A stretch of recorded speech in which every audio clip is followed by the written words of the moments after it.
सुखदेव जय गायत्री माता। श्रीमद् भागवत पुराण 45वां अध्याय। श्री कृष्ण बलराम जी का यज्ञोपवीत और गुरुकुल प्रवेश।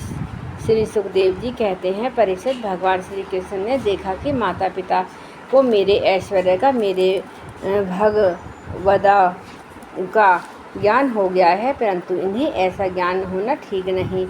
इससे तो ये पुत्र स्नेह का सुख नहीं पा सकेंगे। ऐसा सोचकर उन्होंने उन पर अपनी वह योग माया फैला दी, जो उनके स्वजनों को मुग्ध रखकर उनकी लीला में सहायक होती है। यदुवंश शिरोमणि भगवान श्री कृष्ण के बड़े भाई बलराम जी के साथ अपने माँ बाप के पास जाकर आदरपूर्वक और विनय से झुककर मेरी अम्मा, मेरे पिताजी, इन शब्दों से उन्हें प्रसन्न करते हुए कहने लगे, पिताजी, माताजी, हम आपके पुत्र हैं और आप हमारे लिए सर्वदा उत्कंठित रहे हैं। फिर भी आप हमारे बाल्य, पौगंड और किशोर अवस्था का सुख हमसे नहीं पा सके।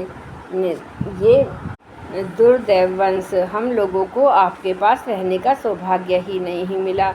इसी से बालकों को माता पिता के घर में रहकर जो लाड़ प्यार सुख मिलता है, वह हमें भी नहीं मिल सका। पिता और माता ही इस शरीर को जन्म देते हैं और इसका लालन पालन करते हैं।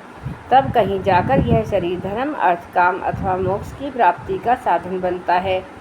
यदि कोई मनुष्य 100 वर्ष तक जीकर माता और पिता की सेवा करता रहे, तब भी वह उनके उपकार से उर्ण नहीं हो सकता। जो पुत्र सामर्थ्य रहते भी अपने माँ बाप की शरीर और घन से सेवा नहीं करता, उसके मरने पर भी यमदूत उसे उसके अपने शरीर का मांस खिलाते हैं। जो पुरुष समर्थ होकर भी बूढ़े माता पिता, सती पत्नी, बालक संतान, गुरु ब्राह्मण और शरणागत का भरण पोषण नहीं करता, वह जीता हुआ भी मुर्दे के समान ही है। पिताजी, हमारे इतने दिन व्यर्थ ही बीत गए, क्योंकि कंस के भय से सदा उद्विग्न चित्त रहने के कारण हम आपकी सेवा करने में असमर्थ रहे। मेरी माँ और मेरे पिताजी, आप दोनों हमें क्षमा करें। हाय, दुष्ट कंस ने आपको इतने कष्ट दिए हैं, परंतु हम परतंत्र रहने के कारण आपकी कोई सेवा या शुश्रूषा न कर सके। श्री सुखदेव जी कहते हैं, परीक्षित, अपनी लीला से मनुष्य बने हुए विश्वात्मा श्री हरि की इस वाणी से मोहित हो देवकी वसुदेव ने उन्हें गोद में उठा लिया और हृदय से चिपकाकर परमानंद प्राप्त किया। राजन, वे स्नेहपाश से बंधकर पूर्णतः मोहित हो गए और आंसुओं की धारा से उनका अभिषेक करने लगे, यहाँ तक कि आंसुओं के कारण गला रुंध जाने से कुछ बोल भी न सके। देवकी नंदन भगवान श्री कृष्ण ने इस प्रकार अपने माता पिता को सांत्वना देकर अपने नाना उग्रसेन को यदुवंशी का राजा बना दिया और उनसे कहा, महाराज, हम आपकी प्रजा हैं, आप हम लोगों पर शासन कीजिए। राजा ययाति का शाप होने के कारण यदुवंशी राज सिंहासन पर नहीं बैठ सकते, परंतु मेरी ऐसी ही इच्छा है, इसलिए आपको कोई द्वेष न होगा। जब मैं सेवक बनकर आपकी सेवा करता रहूँगा, तब बड़े बड़े देवता भी सिर झुकाकर आपको भेंट देंगे। दूसरे नरपतियों के बारे में तो कहना ही क्या है। परीक्षित, भगवान श्री कृष्ण ही सारे विश्व के विधाता हैं। उन्होंने जो कंस के भय से व्याकुल होकर इधर उधर भाग गए थे, उन यदुवंशी, अंधक, मधुदाशाह और कुकुत्र आदि वंशों में उत्पन्न समस्त सजातीय संबंधियों को ढूंढ ढूंढ कर बुलाया। उन्हें घर से बाहर रहने में बड़ा कलेश उठाना पड़ा। भगवान ने उनका सत्कार और सांत्वना दी और उन्हें खूब धन संपत्ति देकर तृप्त किया, अपने अपने घरों में बसा दिया। अब सारे के सारे यदुवंशी भगवान श्री कृष्ण तथा बलराम जी के बाहुबल से सुरक्षित थे। उनकी कृपा से उन्हें किसी प्रकार की व्यथा नहीं थी, दुख नहीं था। उनके सारे मनोरथ सफल हो गए थे, वे कृतार्थ हो गए थे। अब वे अपने अपने घरों में आनंद से विहार करने लगे। भगवान श्री कृष्ण वदन आनंद का सदन है। यह नित्य प्रफुल्लित कभी न कुम्हलाने वाला है। यदुवंशी दिन प्रतिदिन इसका दर्शन करके आनंद मगन रहते। मथुरा के वृद्ध पुरुष भी युवकों के समान अत्यंत बलवान और उत्साही हो गए थे, क्योंकि वे अपने नेत्रों के दोनों से बारंबार भगवान के मुखराविंद का अमृत में मकरकंद रासपन कर रहे थे। प्रिय परीक्षित, अब देवकी नंदन भगवान श्री कृष्ण और बलराम जी दोनों ही नंद बाबा के पास आए और गले लगने के बाद उनसे कहने लगे, पिताजी, आपने माँ यशोदा बड़े स्नेह और दुलार से हमारा लालन पालन किया है। उसमें कोई संदेह नहीं है कि माता पिता संतान पर अपने शरीर से भी अधिक स्नेह करते हैं, जिन्हें पालन पोषण न कर सकने के कारण स्वजन संबंधियों ने त्याग दिया है। उन बालकों का जो लोग अपने पुत्र के समान लाड़ प्यार से पालते हैं, वे ही वास्तव में उनके माँ बाप हैं। पिताजी, अब आप लोग ब्रज में जाइए, इसमें संदेह नहीं है। हमारी बिना वात्सल्य स्नेह के कारण आप लोगों को बहुत दुख होगा। यहाँ के सुहृद संबंधियों को सुखी करके हम आप लोगों से मिलने के लिए आएंगे। भगवान श्री कृष्ण ने नंद बाबा और दूसरे ब्रजवासियों को इस प्रकार समझा बुझाकर बड़े आदर के साथ वस्त्र, आभूषण और अनेक धातुओं के बने बर्तन आदि देकर उनका सत्कार किया। भगवान की बात सुनकर नंद बाबा ने प्रेम से अधीर होकर दोनों भाइयों को गले लगा लिया और फिर नेत्रों में आंसू भरकर गोपों के साथ व्रज के लिए प्रस्थान किया। हे राजन, इसके बाद वसुदेव ने अपने पुरोहित गर्गाचार्य तथा दूसरे ब्राह्मणों से दोनों पुत्रों का विधि पूर्वक द्विजाति समुचित यज्ञोपवीत संस्कार करवाया। उन्होंने विविध प्रकार के वस्त्र और आभूषण से ब्राह्मणों का सत्कार करके उन्हें बहुत सी दक्षिणा तथा बछड़े वाली गौएं दी। सभी गौएं गले में सोने की माला पहने हुए थीं और भी बहुत से आभूषण रेशमी वस्त्रों की मालाओं से विभूषित थी। महामती वसुदेव जी ने भगवान श्री कृष्ण और बलराम जी के जन्म नक्षत्र में जितनी गौएं मन ही मन संकल्प करके दी थीं, उन्हें पहले कंस ने अन्याय से छीन लिया था। अब उनका स्मरण करके उन्होंने ब्राह्मणों को वे फिर से दी। इस प्रकार यदुवंश के आचार्य गर्ग जी से संस्कार कराकर बलराम जी और भगवान श्री कृष्ण द्विजत्व को प्राप्त हुए। उनका ब्रह्मचर्य व्रत अखंड हो तो था ही, अब उन्होंने गायत्री पूर्वक अध्ययन करने के लिए उसे नियमित स्वीकार कर लिया। श्री कृष्ण और बलराम जगत के एकमात्र स्वामी हैं, सर्वज्ञ है, सभी विधाएं उन्हीं से निकाली हैं।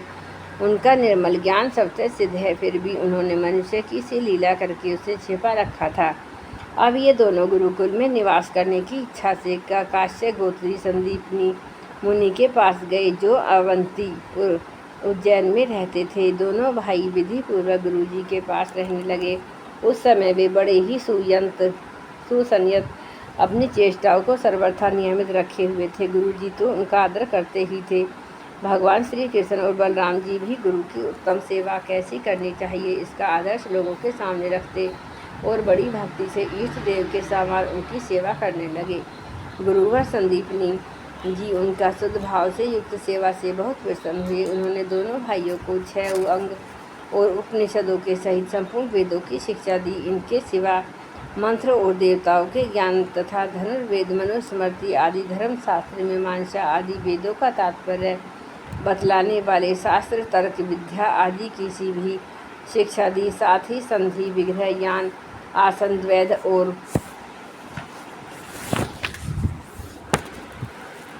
आश्रय, इन 6 भेदों से युक्त राजनीति का भी अध्ययन कराया। परीक्षित, भगवान श्री कृष्ण और बलराम सारी विधाओं के प्रवर्तक हैं।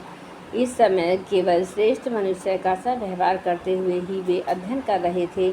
उन्होंने गुरु जी के केवल एक बार कहने मात्र से सारी विद्याएं सीख ली। केवल 64 दिन रात में संयमी शिरोमणि दोनों भाइयों ने 64 कलाओं का ज्ञान प्राप्त कर लिया। इस प्रकार अध्ययन समाप्त होने पर उन्होंने संदीपनी मुनि से प्रार्थना की कि आपकी जो इच्छा हो गुरु दक्षिणा मांग ले। महाराज, संदीपनी मुनि ने उनकी अद्भुत महिमा और अलौकिक बुद्धि का अनुभव कर लिया था, इसलिए उन्होंने अपनी पत्नी से सलाह करके गुरु दक्षिणा मांगी। प्रभास क्षेत्र में हमारा बालक समुद्र में डूबकर मर गया था, उसे तुम लोग ला दो। बलराम जी और कृष्ण जी पराक्रम अनंत था, दोनों ही महारथी थे। उन्होंने बहुत अच्छा कहकर गुरु जी की आज्ञा स्वीकार की और रथ पर सवार होकर प्रभास क्षेत्र गए। वे समुद्र तट पर जाकर क्षण भर बैठे रहे थे।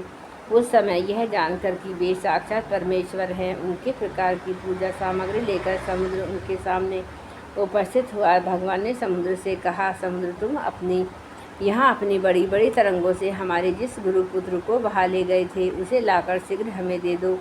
मनुष्य वेशधारी समुद्र ने कहा, देवाधिदेव श्री कृष्ण, मैंने उस बालक को नहीं लिया है।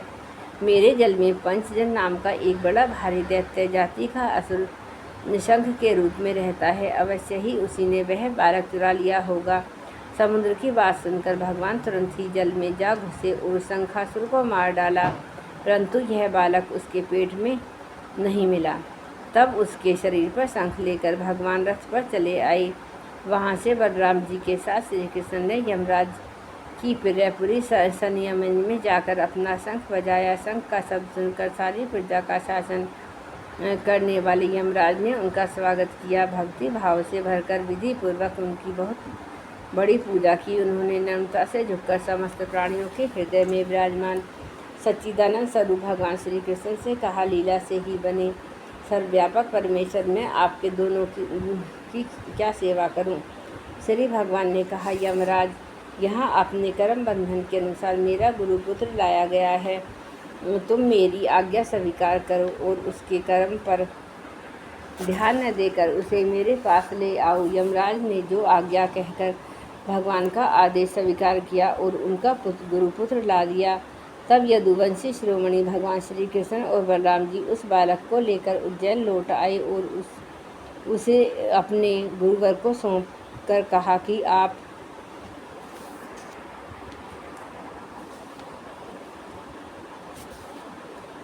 और जो कुछ चाहे मांग ले। गुरुजी ने कहा, बेटा, तुम दोनों ने भली भांति गुरुदक्षा दी है, अब और क्या चाहिए? जो तुम्हारे जैसे पुरुषोत्तम का गुरु है, उसका कौन सा मनोरथ अपूर्ण रह गया हो सकता है?